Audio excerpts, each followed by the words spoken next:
Hi வணக்கம் viewers. இன்று பிறந்தநாள் காணும் அனைவருக்கும் என்னுடைய பிறந்தநாள் வாழ்த்துக்கள். வரலட்சுமி விரதம் வருதுங்கள, வரலட்சுமி விரதத்துக்கு சாமியை எப்படி வீட்டுக்குள்ளே கொண்டு வரணும்னு கலசம் வச்சு நான் செஞ்சு காட்டுறேன். எனக்கு தெரிஞ்ச முறையில் நான் செய்கிறேன், பார்த்து. இந்த மாதிரி ஒரு பித்தளை சொம்பு எடுத்துக்கணும்.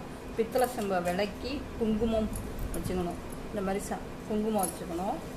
இதில் ஒரு கம்பு லப்பர் பேண்ட் போட்டு இல்லை கயிறு போட்டு கட்டி இங்கே வச்சுக்கணும்.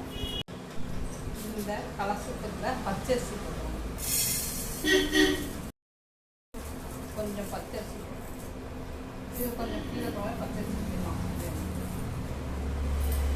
இது ஃபுல்லாக கொட்டிக்கணும் பச்சரிசி. இதில் காசு போடணும். போட்டு இந்த தேங்காயில் மஞ்சள் தடவி குங்குமம் வச்சு இதில் வச்சுக்கணும். மஞ்சள் தடவி குங்குமம் வச்சு இந்த மாதிரி வச்சுக்கணும்.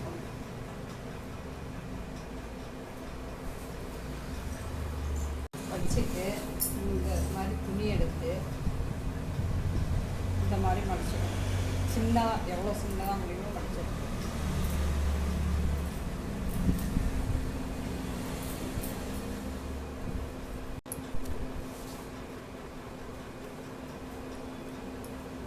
இந்த மாதிரி மடிச்சுக்கணும்.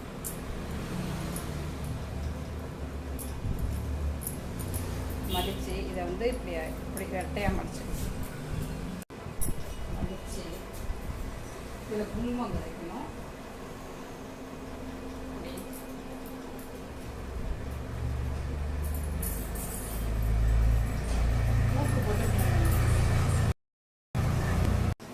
ஊக்கு போட்டு பின்னணும்.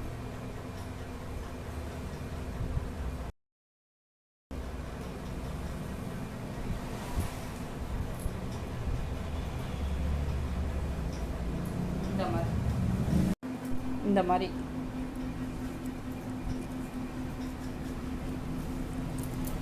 தேங்காய் நல்லா தெரியணும்.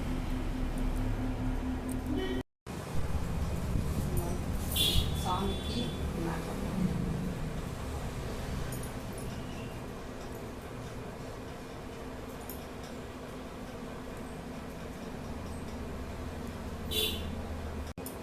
வளையல்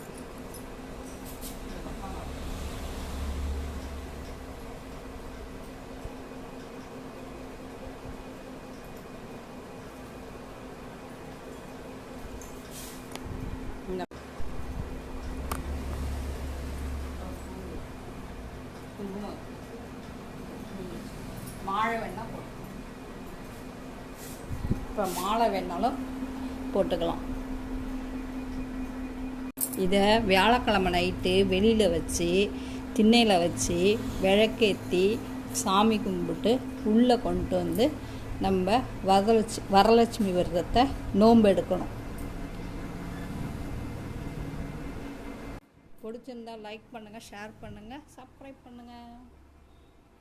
எங்கள் வீட்டுக்கு வரலட்சுமி சுவாமி வந்துடுச்சு, கலசம் வந்துட்டாங்க.